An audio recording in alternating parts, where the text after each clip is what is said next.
Hello students, next question आ चुका है। Question number 11। देखो क्या कह रहा है क्वेश्चन नंबर 11 में। Prove that the function given F x this is neither strictly increasing nor decreasing on -1 to 1। अब देखो, ये जो आपका न्यू एनसीईआरटी उसमें यहाँ या तो स्ट्रिक्टली इंक्रीजिंग हो तो यहाँ भी स्ट्रिक्टली डिक्रीजिंग होगा, और यहाँ अगर ओनली डिक्रीजिंग दे रखा है तो आप इसको भी ओनली इंक्रीजिंग करो। ठीक है, मिसप्रिंट है आपका थोड़ा सा। ठीक है, मैं साथ के साथ बताता चल रहा हूँ आपको क्या करना है। प्रूफ वो देखो, प्रूफ करना है फंक्शन जो है नीदर इंक्रीजिंग है नॉट डिक्रीजिंग है -1 to 1। अगर यहाँ पे स्ट्रिक्टली इंक्रीजिंग है तो फिर यहाँ पर भी स्ट्रिक्टली डिक्रीजिंग कर लेना। समझ में आ गया यहाँ पे बात? ठीक है सर। जो फंक्शन दे रखा है वो क्या है आपको? सर गिवन फंक्शन दिया है F x equals to x² - x+1।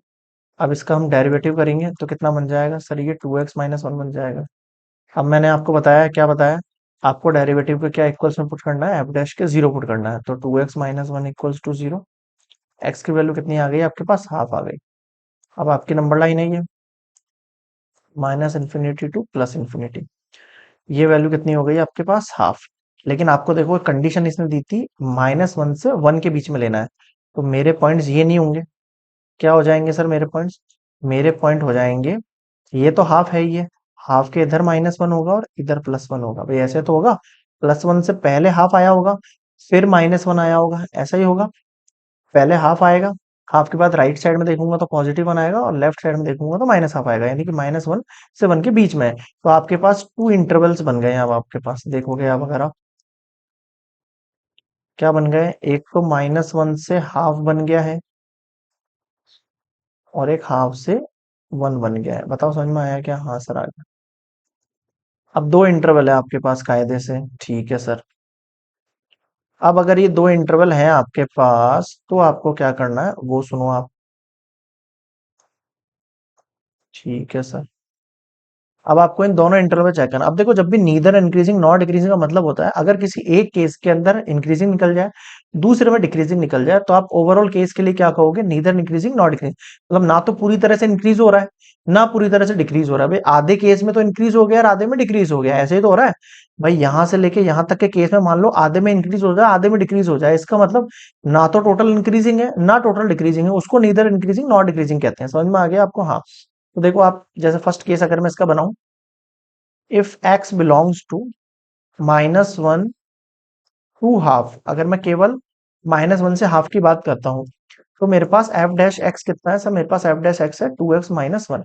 अगर आप, मैं इसमें -1 से हाफ के बीच की कोई वैल्यू पुट करता हूँ, मान लो मैंने 0 पुट किया, मान लो 0, भाई ऑब्वियस बात है 0 होगा फिर हाफ होगा, उसके बाद इधर -1 आएगा तो 0 पुट करेंगे, तो ये वैल्यू लेस देन 0 हो जाएगी। यानी कि आपका जो एफ डैश है वो लेस देन 0 हो गया। लेस देन 0 का मतलब हो गया F is decreasing in -1 to half. Second case देखो इसी का, if x belongs to, x belong किससे कर रहा है सर? हाफ से 1 के बीच में अगर बिलोंग कर रहा है, तो आपका एफ डैश एक्स कितना है सर? 2x - 1 है। Wait a minute. हाँ, 1 से, सॉरी, हाफ से 1 के बीच में कोई वैल्यू पुट करनी है आपको। हाँ सर। अब हाफ से 1 के बीच में कौन सी वैल्यू हो सकती है सर? हाफ से 1 के बीच में तो 3/4 हो सकता है। भाई ये आपका हाफ है, यानी कि 0.5 कहते हैं इसको, और ये आपका 1 है। इन दोनों के बीच की अगर मैं वैल्यू की बात करूं, तो सर मैं इसके बीच में 3/4 मान सकता हूँ। हाँ सर, 3/4 जिसको आप बोलते हो, यानी 0.75 की बात कर रहा हूँ। 3/4। तो अगर मैं 3/4 वैल्यू अगर यहाँ पुट करता हूँ, 2x - 1 में 3/4, 2 2 4, 3/2 - 1 कितना हो जाएगा? ये 1.5 है, ये 0.5 निकल के आएगा, यानी हाफ। ये 1.5 है, 1.5 में से 1 माइनस होगा तो 0.5 निकल के आएगा ना? हाँ सर, निकल के आएगा। यानी कि ये वैल्यू, कुछ भी आप वैल्यू पुट करोगे इनके बीच में तो ग्रेटर देन 0 आएगी, यानी F dash x is greater than 0। अगर ये ग्रेटर देन है तो मैं कह सकता हूँ F is increasing in ½ to 1। अब मैंने आपको क्या कहा, अगर ओवरऑल पूरे इंटरवल में से आधे में इंक्रीजिंग हो आधे में डिक्रीजिंग हो, तो उस कंडीशन में आप क्या कहते हो? 10 F is neither increasing nor decreasing. ये तो हुआ यहाँ पे। अब बताओ क्या समझ में नहीं आया? क्लियर हुआ यहाँ पे? मतलब ना तो इंक्रीज हो रहा है ना ही डिक्रीज हो रहा है। उस कंडीशन में आप क्या कहोगे, नीदर इंक्रीजिंग नॉट डिक्रीजिंग। बताओ क्लियर है कि ये चीज है? हाँ सर क्लियर है। ये हो गया कंप्लीट आपका क्वेश्चन नंबर 11। ये कुछ कंसेप्ट होता है नीदर इंक्रीजिंग का, जहाँ पे आधे में इंक्रीज हो, डिक्रीजिंग इन, मैं इंटरवल भी लिख देता हूँ यहाँ पे, -1 से 1 की बात कर रहा हूँ ना। -1 is neither increasing not decreasing in -1 to 1।